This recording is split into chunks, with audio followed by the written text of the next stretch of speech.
Well, hello and welcome to the D-Rama. I'm your host, Chris, and welcome to my channel, Authentic Drama and Horror Stories. Right here, I write and narrate my very own drama and horror stories. This is my authentic name. If you seem to be a fan of my authentic work, please subscribe and or like my channel and stories. The more support, the better. I've always had a fiery passion for writing and journalism, as well as narrating.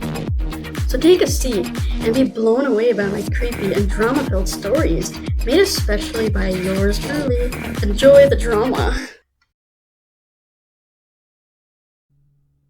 Chapter 11. We pulled up on what I had guessed to be the infamous deserted cabin that Jazzy was talking about. My guess was that Jazzy was in fact right. It looked like it indeed, like it was run down and out of commission and had been for at least 30 years, was my guess, give or take. Geez, Jazzy, this place looks like a complete dump. I ain't going inside it there. There might be a bum or some rats nesting in there, complained Stacy. Shut up, Stacy. We have to get rid of this bitch. Are you in or are you out, Stace? Cried Jazzy, annoyed by her blonde buddy Goon. Well, Stacy, does my father really have to have a man-to-man chat with your brother, who is a part-time drug dealer, and I'm the one who told my father to let him off without a second thought?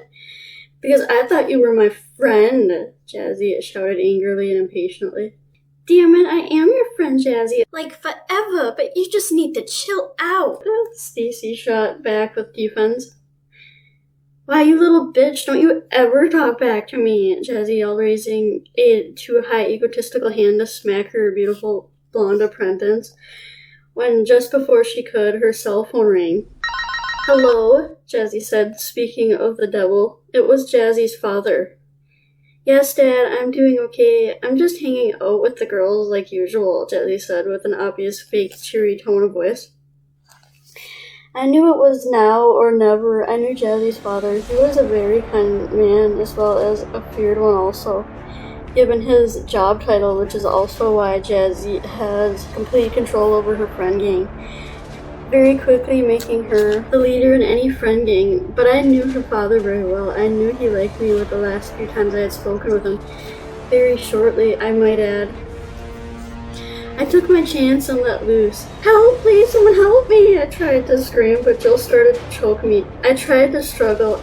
I need Jill in her ribcage, forcing her to release my neck from her harsh grasp and making Jill yelp in the process. Michelle saw this and tried to choke me as well, but I bit her hand to the point that I drew blood, also biting off some flesh in the process. Michelle screamed bloody murder as if she were getting sliced by the axe murderer. I took this opportunity to my advantage and tried to football player ramming the back window of the SUV with my shoulder when it cracked and finally gave way, thanks to my weight advantage. Just then I heard Jazzy's father ask what the hell was going on when Jazzy just hung up on him and grabbed me by my leg just as I had already half hauled myself outside of the back window. Jazzy playfully laughed with her annoying Harley Quinn tone and said, no you don't, Angelina, Jazzy said with a laugh. I felt like a frog being captured by my leg as I struggled and tried even kicking Jazzy's harsh, painful, solid grip. I mean, she was a cheerleader in all of her high school days after all. I finally kicked Jazzy hard enough in her arm for her to finally let go, but by the time I had actually managed to finally haul my ass out comes Jill and Stacy. We may be going down, but we sure as shit ain't out yet, fatso, said Jill with her pearly grin. Jill rushed me, while Stacy held a baseball bat I'm assuming she got from her brother for his dirty drug deals, because it had some long nails jutting out of it. Try running now, you fatty, Stacy warned. I dodged Jill's ferocious tackle, making the surprised Blondie fall face first on the gravel. Jill screamed with pain as she turned over, holding her bloody, bleeding face. That's it, you're dead, you hear me? You bitch, dead! Stacy shouted. She plunged at me holding the slugger, but fortunately and funny for me, Stacy's super short skirt was a long, silky, flowy one like the bottom of a dress, which she, being the tough dressing Leo she was, wore with a 100% real leather black jacket with the hot red colored slutty but classy skirt. Well, her skirt got caught on a huge shrub bush due to the high wind current tonight. Stacy shrieked in surprisement as her skirt made a loud tearing sound and ripped her already super short skirt, even that much shorter where Stacy's pink thong was now revealed, leaving her long strip of skirt daintily on the bush. "No, my brand new designer skirt!" Stacy screamed out loud. She dropped the slugger with ease, already defeated seemingly. The pretty blonde then fell to her knees, seemingly ruined. "Nothing that kills Leos like their fashion," Jazzy once had told me. I saw Jill about to get on up again when I kicked her in the face as hard as I possibly could, easily making her black out. I waddled my way over to Stacy, who was apparently still upset about her torn red skirt covering her face like she just lost a loved one. And I slowly rolled the slugger away from her. I then quickly used the long nails of the slugger to rip my binds off my hands while sitting atop it. Around a few more seconds and the binds came loose, but then Stacy finally realized what was going on and jumped at me, screaming and scratching me with her fully salon-done nails.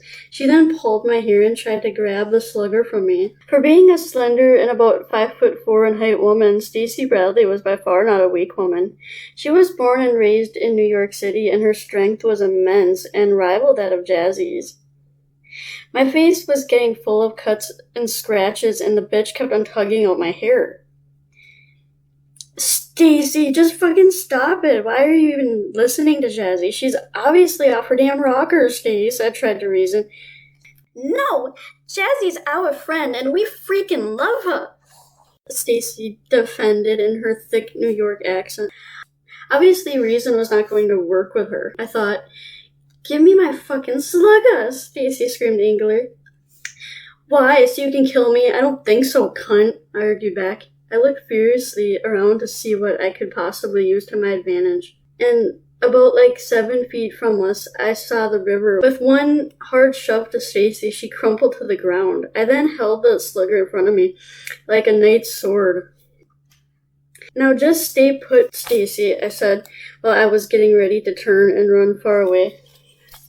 But just as I turned on my heels, I heard none other than Jazzy Rogers say, "Don't do it, my girl." I froze. "Turn around slowly, sugar," Jazzy smugly said, probably with a shit-eating grin on her smug, gorgeous face. I slowly turned to reveal Jazzy holding what I'm guessing must have been a .357 Magnum revolver and was pointing it directly at me. I gulped, but kept my calm. Jazzy let out a laugh. "What's the matter, pumpkin? Did I ever tell you I had a gun before?" "Oh wait, you were never smart enough to freaking ask, woman," Jazzy said while laughing like a complete and utter loony. "Jazzy, please, just let me go," I lightly reasoned. "Well, I'm quite sorry, Buttercup, but I'm afraid I cannot do that," she said, with no compassion or empathy in her cold voice. "Jazzy, just please," I begged again, but to my surprise, Jazzy cut me off and screamed, "Shut up, Angelina! Just shut the fuck up!" Jazzy yelled. She then grit her pearly white teeth with anger. But I didn't care. I was pissed off also. "This must be why you're effing single, Jazz. You're a fucking loony," I yelled. "I told you to shut the fuck up!" Jazzy screamed and fired the revolver. The bullet whizzed just past my head, blowing a clean hole almost the size of a baseball through a dead tree. It tore through the wood, and I had no other choice but to jump because the tree was very large, old, and was about to topple on me due to the bullet breaking it. So I jumped into the nearby river without a second thought.